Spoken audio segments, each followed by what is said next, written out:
আমরা যখন স্টেট পার্কগুলোতে যাই সেখানে তো দু একদিন থাকি, তারপর কটেজগুলোকে দেখে আসার সময় আমাদের অনেক কাজ থাকে।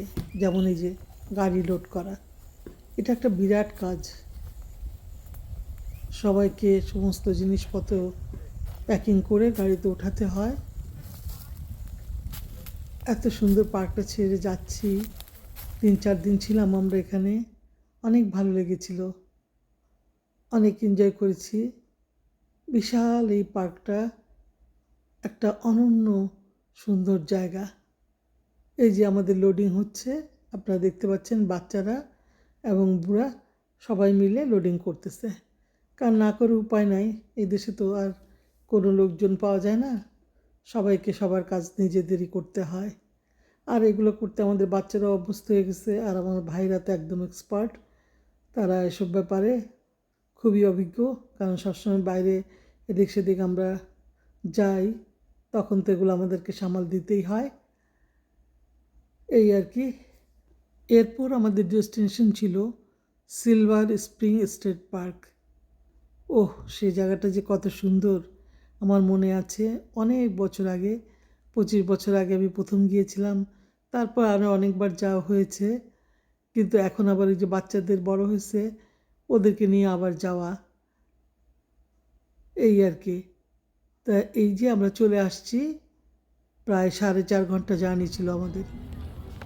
এখন আমরা ওই পার্কে এসে টিকিট কাউন্টারের দিকে যেয়ে টিকিটের ব্যবস্থা কীরকম এবং কি কি অ্যামিউজমেন্ট আছে, কি কি করা যাবে সেটা দেখছিলাম, মানে বোট রাইড সম্পর্কে খোঁজ নিচ্ছিলাম। তারপর যাই হোক, আমরা ওখান থেকে সব কিছু ইনফরমেশন থেকে খোঁজ নিয়ে তখন আমরা পার্কের ভিতরে এখন জাস্ট লুক অ্যারাউন্ড করবো, মানে পুরাটা ঘুরে বেড়াবো, দেখবো যে পার্কটার পুরাটা, বাচ্চাদেরকেও নিয়েও হাঁটবো। এটা আর কি, জাস্ট ঘুরে বেড়ানো কিছুক্ষণ। তারপর বোট রাইডের সময় হলে তখন আমরা বোট রাইড করতে যাব। এত সুন্দর সিনিক ভিউগুলো থাকে, মুগ্ধ হয়ে হয়ে দেখি, আর ছবি নেই। কিন্তু এতক্ষণ তো কারো ভিডিও দেখার ধৈর্যও থাকে না, আর অনেকে এইসব ব্যাপারগুলোতে খুব একটা ইন্টারেস্টও পায় না। কিন্তু আমার এত ভালো লাগে, আমার কথা, আমার ছবি, এগুলাই। এর চেয়ে বেশি আমি আর কিছু জানিও না, পারিও না। এই যে দেখেন কি মনের আনন্দে ঘুরে বেড়াচ্ছে। আমার আপনারও তো এরকম ইচ্ছা হয়। এখানে দেখলাম একটা সুন্দর বোর্ড ওয়াক, এই বোর্ড ওয়াকটা ধরে আমরা কিছুক্ষণ হাঁটবো পানির পাশগুলা, তারপর আমরা পুরো পার্কটা একটু ঘুরবো, আস্তে আস্তে দেখবো কোথায় কী আছে। তারপর আমরা যেখানে আমাদের বোট রাইডটা হবে সেখানে যেয়ে আমরা ওয়েট করব। এই স্প্রিংয়ের গল্প যেটা, সেটা হলো, যেটা মেন লেক, ওর নিচে তো একটা বড় স্প্রিং আছে, সেই জন্যই এটার নাম সিলভার স্প্রিং।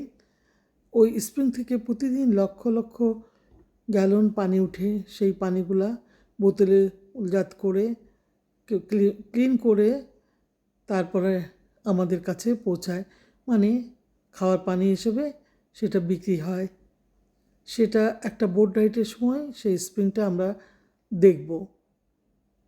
এখন আমরা এই আশেপাশে যে সুন্দর সিনিক ভিউগুলো আছে স্প্রিংয়ের, সেগুলোর দিকে আমরা ঘুরে ঘুরে বেড়াচ্ছি। সবুজ গাছগাছালি ঘেরা একেবারে মায়াবী একটা বোর্ডওয়াক, আর ঝিঝি পোকার ডাকও শুনতে পাচ্ছিলাম, অনেক অনেক ভালো লাগছিল।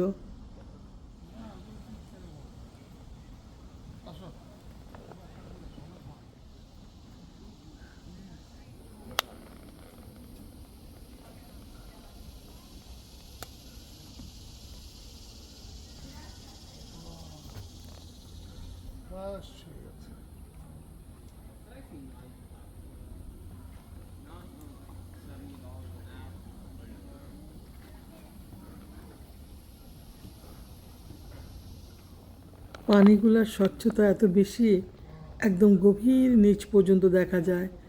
আপনারা হয়তো খেয়াল করলেই দেখতে পারবেন, নিচের শ্যাওলা সবুজ সমস্ত কিছু আপনার চোখে পড়বে। এত ভাল লাগতেছিল দেখতে, একটা কালারফুল জিনিস তৈরি করেছে এটা। তারপর এখানে আবার বোর্ড ওয়াকের মধ্যে আবার একটা বসার জায়গাও দেখলাম, সিটিং এরিয়া, খুব সুন্দর লাগলো। যখন আপনি হাঁটতে হাঁটতে টায়ার্ড হয়ে যাবেন তখন আপনি একটু বসে রেস্ট নেবেন বা দাঁড়িয়ে দাঁড়িয়ে দেখবেন। সবাই এখানে দাঁড়িয়ে দাঁড়িয়ে পানির কালারগুলো দেখতেছিল, আমরাও কিছুক্ষণ দাঁড়িয়েছিলাম। সেই ফাঁকে আমি ভিডিওটা করে নিয়েছি, দেখছিলাম যে লোকজন কায়াকিং করতেছে ভিতরে। এরপর আমরা আস্তে আস্তে আরও আরও ভিতরের দিকে গিয়েছিলাম। মানে আমরা পুরো এরিয়াটা যতটুকু পেরেছি, প্রায় 3-4 ঘন্টা আমাদের হাতে সময় ছিল, পুরোটাই আমরা সুন্দর করে ঘুরে ঘুরে বেরিয়ে তারপর আমরা বোর্ড ওয়াকের জন্য ওয়েট করেছি। এটা তো আগেই বলেছিলাম। কিন্তু এই জিনিসগুলো আপনাদের কেমন লাগছে দেখতে আমি জানি না, আমরা তো কাছ থেকে দেখেছি, এত ভালো লেগেছিল, এখনও মনের মধ্যে গেঁথে আছে। কি অপরূপ সে দৃশ্য, নৈসর্গিক।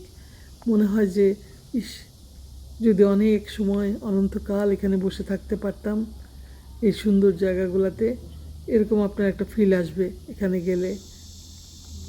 এই যে আমার ভাইয়ের বউ আগে আগে হাঁটছে। তারপর এখানে যে আমাদের বাচ্চারা টায়ার্ড হয়ে গেছে, এখানে একটা স্টেজের মতো দেখলাম। এখানে এসে বাচ্চাগুলা একেবারে শুয়ে পড়ছে, কারণ এতক্ষণ হাঁটতে হাঁটতে তারা টায়ার্ড হয়ে গেছে। স্টেজ মানে এখানে ওই যে ওরা যখন পশু প্রাণী অথবা কোনো কিছু শো দেখায়, সেটার জন্য সব জায়গাগুলোতে একটু স্টেজের মতো থাকে। আর এই যে এখন উঠে আবার হাঁটাহাঁটি শুরু করছে সবগুলা।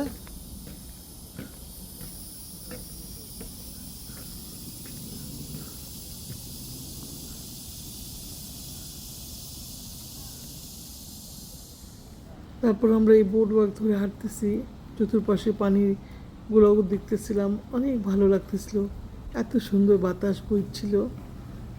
কবি কেন হলাম না তাই মনে হয় বারে বারে, একটা কবিতা তো মনে করতে পারতাম। তারপর আস্তে আস্তে আমরা অফিস রুমটার কাছে চলে এসেছি। এই যে বাচ্চাগুলো বসেছে, এখানে আপনার জন্য বাথরুম, রেস্ট এরিয়া, তারপরে আরও একটু ছোটোখাটো দেখলাম মিউজিয়ামের মতো আছে একটা ছোট আর কি, এই এলাকা সম্পর্কে ডেসক্রিপশন দেওয়ার জন্য। তারপর সুভিনিয়ার আর তো সব জায়গায় থাকে। এখানে এই যে এই এলাকার রুমগুলোর মধ্যে আমরা রেস্ট রুম ব্যবহার করেছি। আমরা একটুখানি ভিতরে যে একটু দেখেছিও, কিন্তু আশেপাশের জায়গাটা এত সুন্দর ছিল, বাইরে বসে বসে অবজারভেশন করতে আপনার খুবই ভালো লাগবে। তারপর আমরা ওই যেখান দিয়ে আমরা বোটে উঠবো সেই জায়গাটাও দেখলাম, সেই জায়গাটার জন্য অপেক্ষা করতেছিলাম। ওই যে আমাদের 3 বাচ্চা চিপস টিপস খাচ্ছে। আর এই যে একটু ঢুকে ওদের যে ছোটোখাটো একটা মিউজিয়ামের মতো ছিল, অ্যাকোয়ারিয়াম ছিল, ফিশ ছিল, আরও কী কী যেন ছিল, আমি ঠিক এতটা খেয়াল করি না, কারণ এগুলো সব বাচ্চাদের জন্য, বাচ্চাদের আনন্দের জন্যই বেশিরভাগ। তবু মানে আমরা যখন যাই বাচ্চাদের নিয়েই তো যাই, দেখা হয়ে যায় কিছু কিছু জিনিস। এখানকার কি কি আছে সেগুলোর ডেসক্রিপশন এখানে আছে, সমস্ত কিছু লেখা আছে, যাদের যাদের ইচ্ছা হবে পড়ে নেবেন, দেখে নেবেন, এরকম আর কি। এই আর কি আমরা বসে থাকতে থাকতে কিছুক্ষণ বসার পরে এই যে আমাদের বোট রাইডের জায়গাটার কাছে আমি বোট রাইডের যে জায়গাটা যেখান থেকে লোকজন বের হয়ে আসতেছে, তার মানে ওরা একটা বোট ট্যুর করে আসছে। আমাদের ট্যুরটা ছিল সবচেয়ে লাস্টে 4টার সময়, বিকাল 4টার সময়, 2 ঘন্টার মতো ট্যুরটা থাকে। অনেক সুন্দর লেগেছিল ট্যুরটা। বিশাল এই যে বোটগুলো দেখা যাচ্ছে, এই বোটগুলো চতুর্পাশ দিয়ে ওপেন আর কি, আপনি বসে সব কিছু দেখতে পারবেন। আর নিচে বটমটা দিয়ে গ্লাস বটম, যেহেতু আপনি নিচে পানির নিচে পুরোটা দেখতে পারবেন। এইটাই আর কি বোট রাইডটা। সিলভারটা আপনার সিলভার স্প্রিংটা আপনাকে সুন্দর করে দেখাবে এই বোট রাইডের মধ্যে। যাদের যাদের ইচ্ছা, কিন্তু ট্যুরটা তেমন এক্সপেন্সিভ ছিল না, আমার মনে হয় জনপ্রতি $15 বা এরকম কিছু ছিল, অল্প টাকার মধ্যে বেশ, বা $30 ছিল, আমার ঠিক মনে নেই এই মুহূর্তে। আমরা লাইন ধরে দাঁড়িয়েছিলাম বোট রাইডের জন্য। তারপর নেক্সট ভিডিওতে বোট রাইডটা ইনশাল্লাহ দেখাবো।